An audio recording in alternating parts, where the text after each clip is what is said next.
Welcome to our channel NNL all in one.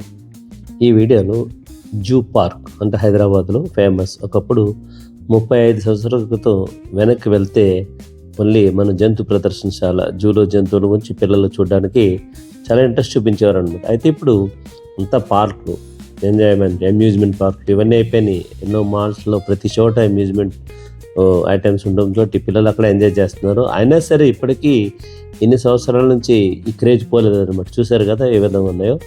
అయితే ఇక్కడ జంతువులు ఎక్కువగా చాలా మటుకు కనిపించలేకపోయినాయి. వీళ్ళని మటుకు మ్యాక్సిమం చూపించాను అన్నమాట.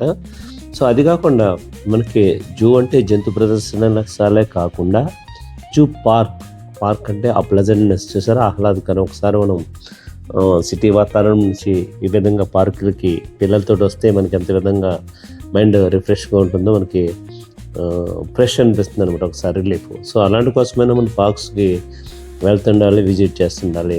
చూడండి ఏమాత్రం క్రేజీ తగ్గలేదు, ఎన్ని మాల్స్ వచ్చినా సరే. సో దేనికొన్న క్రేజీ దానికి ఉంటుంది అనమాట. సో అదేవిధంగా మనం న్యాచురల్గా చూసారు కదా, ఇవి మనం ఎక్కడ చూడలేమన్నట్టు, ఓన్లీ జూలోనే మనం చూడగలుగుతాము. సో వీళ్ళంత మటుకు నాకు అవకాశం ఉన్నన్ని చూపించగలిగాను. సో వాళ్ళు కొన్ని వేరే పార్కు సెపరేట్గా వాళ్ళు టికెట్ పెట్టి దాన్ని ట్రైన్ ద్వారా కానీ బ్యాటరీ దీనిలో చూపెడుతున్నారన్నమాట. కానీ ఓపెన్గా టికెట్ తీసుకున్న వాళ్ళకి మాత్రం నేను చూపించేవన్నీ నేను క్లియర్గా కనపడుతుంటాయి. సో టైగర్ కానీ, రైనోసో కానీ, హిప్పోపాటమ్స్ కానీ ఇవన్నీ మామూలుగానే ఉన్నాయి అన్నమాట. సో ఇంతకుముందు క్రొకోడైల్ కానీ ఇవన్నీ కూడా వేరే ఒక ఇంటర్నల్ ఒక టికెట్ పెట్టి దాన్ని చూపిస్తున్నారు అనమాట. సో మంకీస్, ఈ మంకీ చూడండి మామూలుగా ఉంది అసలు, అలాగే అది అక్కడితో ఊరుకోలేదు, మళ్ళా బ్యాక్. అంటే ఇవన్నీ చూస్తే పిల్లలు ఎంజాయ్ చేస్తారనమాట. కేవలం మొబైల్కే పరిమితం కాకుండా ఒకసారి పిల్లల్ని ఆ విధంగా బయటికి తీసుకొస్తూ ఉంటే సో న్యాచురల్గా జరిగేవి చూసి ఎంజాయ్ చేస్తుంటారు. సో చూసారా, సో మంకీస్ ఈ విధంగా ఆడతాయన్న సంగతి కూడా చాలా ఉంది. డిఫరెంట్ టైప్స్ ఆఫ్ ఇవి మనం ఎక్కడ బయట మనం చూడలేము అనమాట. ఇలాంటివన్నీ జూ పార్క్లోనే. ఈవెన్ యూఎస్ లాంటి కంట్రీస్లో కూడా జూ పార్క్లు ఉన్నాయి. అక్కడ కూడా చాలామంది ఇలాగ జూకి ఇది వెళ్తుంటారు. ఒకప్పుడు జూ అంటే చాలామంది వెళ్తుండేవారు, కానీ ఈరోజు కొంచెం క్రేజ్ ఈ మాల్స్ రావడంతో పిల్లలు ఎక్కువ అమ్యూజ్మెంట్ పార్క్స్ కదా, దాని మీద ఇంట్రెస్ట్ చూపిస్తున్నారు. కానీ దీనికి ఏమీ అలా తీసుకోలేదు. దానికి ఉన్న ఎంజాయ్మెంట్ దానికి, దీనికి ఉన్న ఎంజాయ్మెంట్ దీనికి. ఇది నేచర్ అన్నమాట ఇది. సో కాబట్టి మీరు ఏ విధంగా అయితే మాల్స్కి, ఎంటర్టైన్మెంట్కి, అమ్యూజ్మెంట్ పార్క్స్ పిల్లలు తీసుకెళ్తున్నారు, సో ఈ విధంగా పార్క్స్ కూడా తీసుకొస్తుంటే, ఎందుకంటే ఒకప్పుడు ఇంత డెవలప్ కాలేదన్నమాట. ఏదో చిన్న స్టాల్స్ అలాగ ఉండే. ఇప్పుడు బ్యాటరీ కార్స్ కానీ, మధ్య మధ్యలో స్టాల్స్ కానీ డిఫరెంట్ టైప్గా చేంజెస్ చేశారనమాట. ఇంతకుముందు వీడియోలో గండిపేట పార్క్ చూపించాను. ఆ పార్క్లో కూడా ఇలా చాలా వెరైటీస్ ఉన్నాయి అన్నమాట. ఆ ప్లాంటేషన్ కానీ అవన్నీ చూస్తారా, వైట్ టైగర్ ఏ విధంగా నడుస్తుందో. సో అవకాశం ఉన్నంత వరకు మ్యాక్సిమం నేను చూపించడానికి ప్రయత్నించాను. ఈ వీడియో స్కిప్ చేయకుండా చూస్తేనే ఇలాంటి బిట్స్ మిస్ అవ్వనమాట. సో పబ్లిక్ చూడండి బ్యాటరీ కార్ మీద ఏ విధంగా తిరుగుతున్నారు. సో పిల్లలు ఎంజాయ్ చేస్తున్నారు. సో ఇదంతా ఒక అనుభూతి అన్నమాట. ఎస్పెషల్లీ మన హైదరాబాద్, సికింద్రాబాద్, తెలంగాణ, ఆంధ్ర, తెలుగు రాష్ట్రాల వాళ్ళకే కాకుండా ఈ నార్త్ ఇండియన్స్, వేరే కేరళ, వేరే సౌత్ నుంచి వచ్చినప్పుడు కూడా చాలామందికి ఏంటంటే, మనకి హైదరాబాద్ మనకు జూ పార్క్, బయట వేరే టూరిస్టులకి ఏ విధంగా ఉంటుందంటే ఈ జూ పార్క్ చూస్తే ఒక విధంగా థ్రిల్. సో టూరిస్టులు కూడా చాలామంది వచ్చారు వేరే స్టేట్స్ నుంచి కూడా. ఎవరైనా నడవలేని వాళ్ళు, ఏజ్ ఎవరైనా ఉంటే ఇలా దీంట్లో కూడా వెళ్ళొచ్చు అనమాట. ఈ ఫెసిలిటీస్ ఉన్నాయి, చాలా ఉన్నాయి అన్నమాట. వెహికల్స్ 1 or 2 కాదు, మ్యాక్సిమం ఉన్నాయి, చూడొచ్చు మీరు అది. సో ఇబ్బంది, నడవలేని వాళ్ళకి ఇబ్బంది ఏమైనా ఉంటే ఇందులో వెళ్తూ చూడొచ్చు. అలాగే మీకు ఒక బ్యాటరీ కాకుండా ట్రైన్ చూసారు కదా, ట్రైన్లో వెళ్ళాలంటే ట్రైన్లో చూడొచ్చు అనమాట. సో ఇన్ని ఫెసిలిటీస్ ఒకప్పుడు లేకుండా ఓన్లీ ట్రైన్ ఉండింది, కానీ ఇప్పుడు బ్యాటరీ కార్స్, ట్రైన్స్ ఇవన్నీ చాలా వచ్చినాయి. అక్కడ స్టాఫ్ కూడా అన్ని విధాలా కోఆపరేట్ చేస్తున్నారు. ఏమైనా ఎవరికైనా హెల్ప్ అన్న అవసరం అని కూడా అడిగితే చెప్తున్నారు, ఇస్తున్నారు. సో ఇది చూస్తారు కదా టైగర్. సో ఇక్కడ మనం చూడొచ్చు. ఇక ముందుకు వెళ్తే ఇక్కడ ఎలిఫెంట్స్ ఇవన్నీ ఉన్నాయన్నమాట. ఇంకా మనం చెప్పేది అంటే కంటే చూస్తేనే మనం ఎంజాయ్ చేయగలుగుతాము.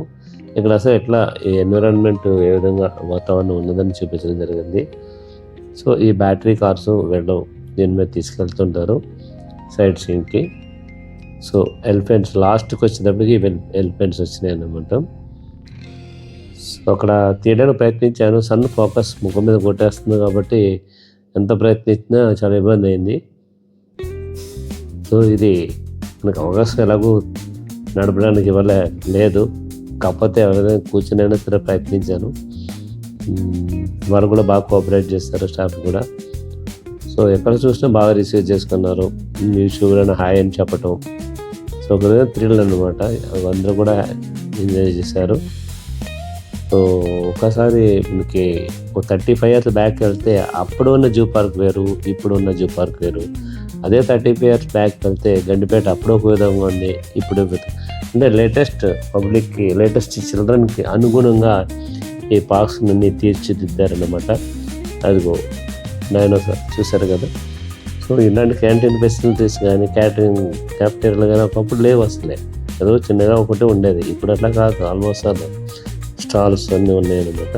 ఎవరికి నచ్చిన ఇది ఫుడ్ కోర్ట్లో ఎంజాయ్ చేయొచ్చు.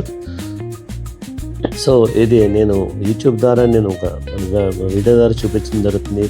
కంప్లీట్ చూపిద్దామంటే ఆ విధంగా మెష్ వేసేయడంతో క్లోజప్లో నేనేమీ చూపించలేకపోయాను. అట్లీస్ట్ ఈ ఉన్నవి అని తెలిస్తే మీరు పర్సనల్గా వెళ్ళినప్పుడు చూడడానికి ఉంటుందని నేను ఈ వీడియో చేయడం జరిగింది. సో ఎవరైనా సరే నేను పెట్టిన షార్ట్లో దానికి డిస్క్రిప్షన్ లింక్ ఇవ్వడం జరుగుతుంది. ఆ లింక్ చేస్తే ఆటోమేటిక్గా ఈ డీటెయిల్ వీడియో వస్తుంది అనమాట. ఈ డీటెయిల్ వీడియోలో ఇలా క్లియర్గా నేను మ్యాక్సిమం చూపించే ప్రయత్నం చేశాను. సో ఏమన్నా మిస్ అయితే కనుక నెక్స్ట్ వీడియోస్ అది కవర్ చేస్తాను. మీరు ఈ వీడియో కనుక మీకు నచ్చితే మీ ఫ్రెండ్స్ సర్కిల్లోని, రిలేటివ్ సర్కిల్లోని, గ్రూప్స్లోని షేర్ చేయండి. ఎందుకంటే వాళ్ళు కూడా ఇలా వెళ్ళాలని ప్రయత్నించినప్పుడు ఏ విధంగా ఉంటుందన్నది ఒక ఐడియా వస్తుంది అన్నమాట. ఒకప్పుడు జూ పార్క్ చూసాంలే, జంతువులు సర్కస్లో ఉంటాయి అన్నది కాదు, ఎప్పటికప్పుడు లేటెస్ట్ అప్డేట్స్ ఉంటాయి. సో అలాంటి వాళ్ళకి ఈ వీడియో ఉపయోగపడుతుంది అనుకుంటున్నాను. కాబట్టి మీ ఫ్రెండ్స్ సర్కిల్లో కానీ, రిలేటివ్ సర్కిల్స్లో కానీ, ఆఫీస్ స్టాఫ్ సర్కిల్లో కానీ ఈ గ్రూప్లో షేర్ చేయండి. లైక్ చేయమని నేను ఇంతవరకు ఏ వీడియోలో అడగడం. లైక్ అన్నది ఒక చిప్పని అడగటం అది కరెక్ట్ కాదు. వీడియో బాగుంటే వ్యూవర్సే లైక్ చేయాలి. సో నేను మీరు నచ్చితే సబ్స్క్రైబ్ చేయండి, షేర్ చేయండి అంటాను. లైక్ అన్నది మాత్రం నేను చేర్చి పెడతాను వ్యూవర్స్కి. ఎవరిని కూడా లైక్ చేయండి అని వర్డ్ యూజ్ చేయను, నోటితోటి లైక్ చేయమని చెప్పండి. బాగుంటే మీరే లైక్ చేస్తారు కాబట్టి ఆ ఆప్షన్ మీకే వ్యూవర్స్కే వదిలిపెడుతున్నాను అన్నమాట. నేను చేసే వీడియో మీకు నచ్చితే చేయొచ్చు. సో మీరు మాత్రం సబ్స్క్రైబ్ చేసి షేర్ చేసే ప్రయత్నం మాత్రం చేయండి. అది మాత్రం నేను అడుగుతాను, ఎందుకంటే ఇది 10 మందికి రీచ్ అవుతుందని నా ఆశ అనమాట. Thank you for watching this video.